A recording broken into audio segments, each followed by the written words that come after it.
Sermon on the Mount. Ang balaod iyang pinagsa. Katong mga sensible kayo nga mga balaod. Okay? Thou shalt not kill is 5th commandment. Against adultery is commandment number 6. And then, making oaths, that's commandment number 8. Okay? So we have 5, 6, 8. Alam niyo punta rin sa, alam niyo pati sa 5, 6, 8. I-ramble na ninyo. Okay. Now let's take a look into this last section here. Again, you have heard that it was said to your ancestors, do not take a false oath, but make good to the Lord all that you vow. Antithesis. But I say to you, do not swear at all. Not by heaven, for it is God's throne, nor by the earth, for it is the footstool, His footstool, nor by Jerusalem, for it is the city of the great King. Do not swear by your head, for you cannot make a single hair white or black. Let your yes mean yes, and your no mean no. Anything more is from the evil one. I remember, connected to making, to swearing or making an oath, that is connected to the 2nd commandment. Thou shalt not use the name of God in vain. And I remember very clearly because I took 1 semester course on the 2nd commandment. 1 semester, 2nd commandment. I remember the many different examples there. According to, as connected to making oaths or not using the name of the Lord in vain is, you bless the food and there is no food in front of you. Kinahanglan nga naa jud ang pagkaon nga mahulugan sa grasya kay that is practically according to the Jewish understanding. Di na mao. Ano man kag mag-bless nga wala nga diha? No? So muna nga mukaon kag mansanas na ay pag-ampo para sa mansanas. Mukaon kag saging ay pag-ampo para sa saging. It's individualized. No? Muna nga mag-grace before bills, kinahanglan na yung pag-ampo. Tungod kay ang bendisyon nga mahulog diha sa pagkaon, muna ang atong ikinahanglan. Pero kung wala yung pagkaon, sa man binuangan ng Ginoo, wala ilang rason. No? Nga naman mong mga nga, bless us, O Lord, and this thy gifts. Asa man ang gifts? Na wala man. No? That's why muna nga na yung material, no? Pero, other things na ako i-share ninyo nindot kayo din, makalingaw din ninyo. Kay usan kay istorya nga gawas ikan sa college seminary. Kanang mag-grace before meals. Ang mga seminarista mahibalan ang ilang mga reactions. Kay usahay ba yan, no, di ba? It is expressed in the way that it is understood in the way we express. Kung nindot ko no kaayo ang sudan mo imo din sila nga. Bless us, O Lord, and this the gifts which are about to receive kay lamin mong kaayo. Pero di gani, bulag gani na. Bless us, O Lord, and this thy gifts. Okay, so, anyway, anything that is put as a blessing, kinahanglang na agi recipient o na agi something. Another thing, kabalo ka muulan na, moingon pag ka muulan na ako. That's a very sensitive part for the Jewish understanding of the 2nd commandment. No, kabalo na kung muulan, yung pag usbon. No? Muna, nga, sensitibo kayo ni Satanas. But the illustration of the Lord here is very beautiful. The hair. No? Na walay makabuot kung kano sa among puti o mo ito ang imong buhok. Napawang gani section doon na every hair of your head is counted. No? Bisan gani siguro ang upaw. Balaan pag napay nabilin nga natin buhok niya. So these are the things. No? So what is the heart of the law? What is at the heart of the law? Na ang mga balaod aduna gyud siya ka mahinungdanon o kini naa mismo sa kasing-kasing sa gugma sa Dios. Ug unsa gani ang naa sa balaod nga makaingon ta nga dili maka-enhance sa dignidad o makadaot sa uban, that's always against the law. Now, some interpretations of the law may sometimes be very strict, but the Lord is actually stretching out, no? That is what love is. If the law is love and love is the law, then there is always a space to breathe in. Na ay panahon mo istrikto, panaglitan, divorce, no? Pero naapoy panahon nga ang essential, ang essence sa balaod mo ay sakto. And I think that is always something that we have to take into account. Muna'y kanunay nato nga tan-awon, nahigugma ang Diyos ka nato, iyahang ilugway tanan tungod sa iyang gugma, pero dili nato abusaran. And I'd like to end this section by using the name of God whenever the commandments are discussed in the Decalogue. And it is the expression, the name of God, which is Lord God. Kanunay din ang magkuyog, Lord God. Inumdo mo ganina, gibasa na ko sa Deuteronomy, the Lord your God. No? Kaya according to the rabbinic understanding, Lord or Adonai means love. And then God is justice. Now, kung mag-inusala na kuno na ang mga pulong, kung Lord na kuno, gugma na kuno, ang tendency abusaran. Unya, kung God na kuno, justice, istrikto ng Ginoo, mamahawa, magpalayo ang mga tao. And whenever this expression, the name of Lord God is put, there is always something that draws the people because of His love, but there is a parameter na apoy limit, aron dili abusaran. Aron dili mahadlok, ug aron dili maabusaran, everything is called in the context of Lord God, Ginoong Dios, Adonai Elohim. No? Hindot kayo na siya nga napagtulunan sa balaod. And it strikes the equilibrium. It establishes the balance. It is the heart of the law. Ang gugma o ang justisya. Unay problema sa kurso sa mga seminarista na kanang pagpakumpisan. Kay daghang dili kapasar, kay puro istrikto kaayo usahay. Na ako'y di kapasar, kay maluloy-on rapod kaayo.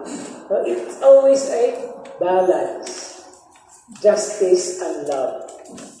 Okay? So, mo na nindot kayo nga tan-awon sa balaod. And what is that balance called? It's the heart of the law. And what is at the heart? It's God's love. Because after all, the law is the law of love. Okay?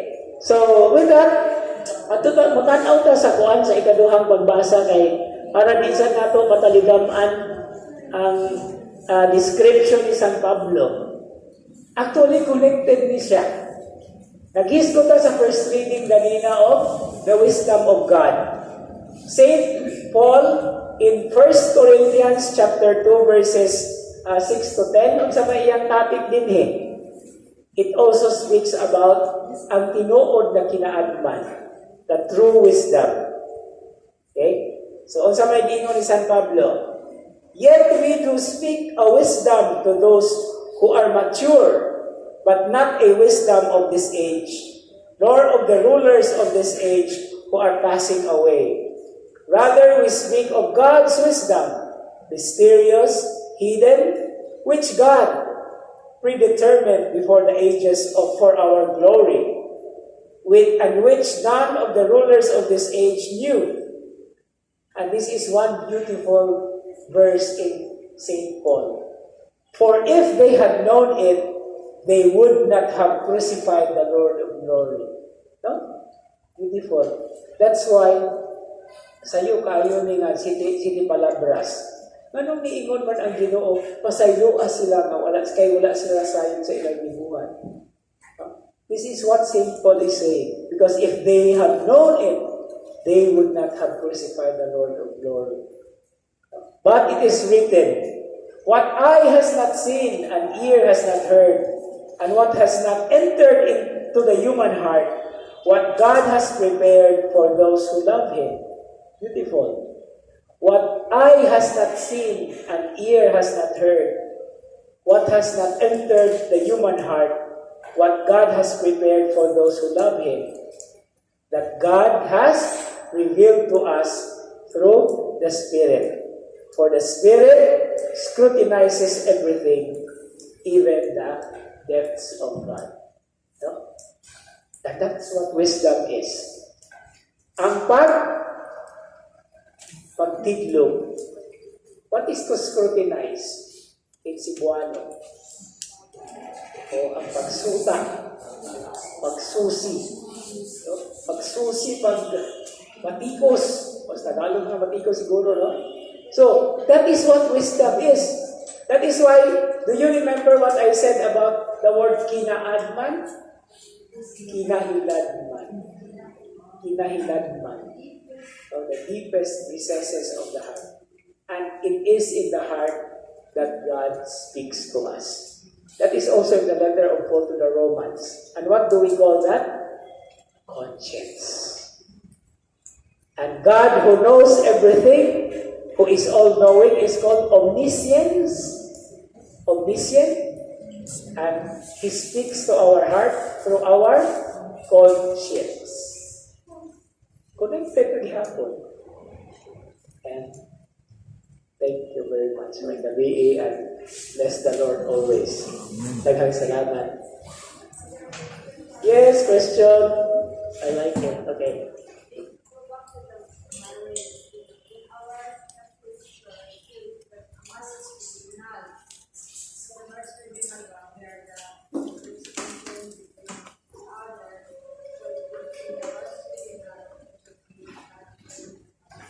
Of course, legally speaking, that's what the marriage tribunal is doing. Pero it is not because the church is going to decide by herself, but it is going to decide on the merits of the case. Di man ka makasangat sa ibang kaso kung walay mga kundis o kung walay mga bitawin kung sana tarang muna nga lisod yung kayo ang annulment. Kaya daghan kayo i-establish na yung mga psychological capacity, daghan kayo sa tanan. Muna nga, usa sa mga punto niya, usahay, mo ingon na lang taba, nga mawadat na usahay, o kuan mga, ayaw na lang mo pagbulag, di ba? Yeah, dugay, tiroon na. That's why Pope Francis is trying to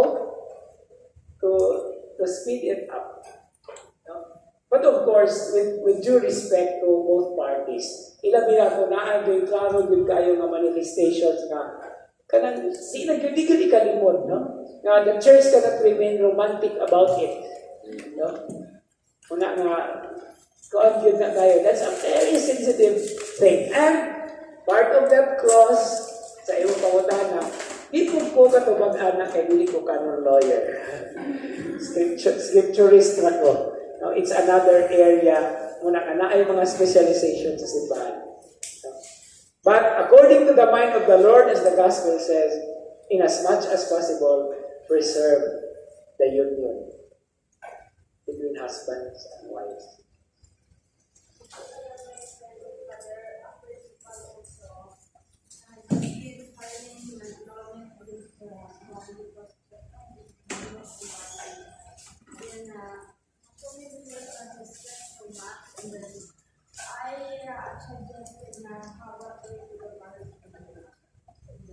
Pero bisan kung madugagwais tribunal, nanay mga level. So, nanay mga level, ipasapasa na sa mga kuwan. Yeah. And then you go to the canon lawyer. So, yeah. Okay, so... Amen. Okay, salamat. Salamat. Malindong palihon. Hail Mary, full of grace, the Lord is with you. Blessed are you among women, and blessed is the fruit of your womb, Jesus. Holy Mary, Mother of God, pray for us sinners, now and at the hour of our death. Amen. Himaya sa Amahan, o sa Anak, o sa Espiritu Santo. May sa sinugan. Ang Ginoo manaa kaninyo. Nasab kayo. Manalangin kaninyo, manalipod kaninyo sa kanunay ang magagahong nga Dios, Amahan o Anak, ug Espiritu Santo. Amen. Amen. Mayong gabi o daghang salamat.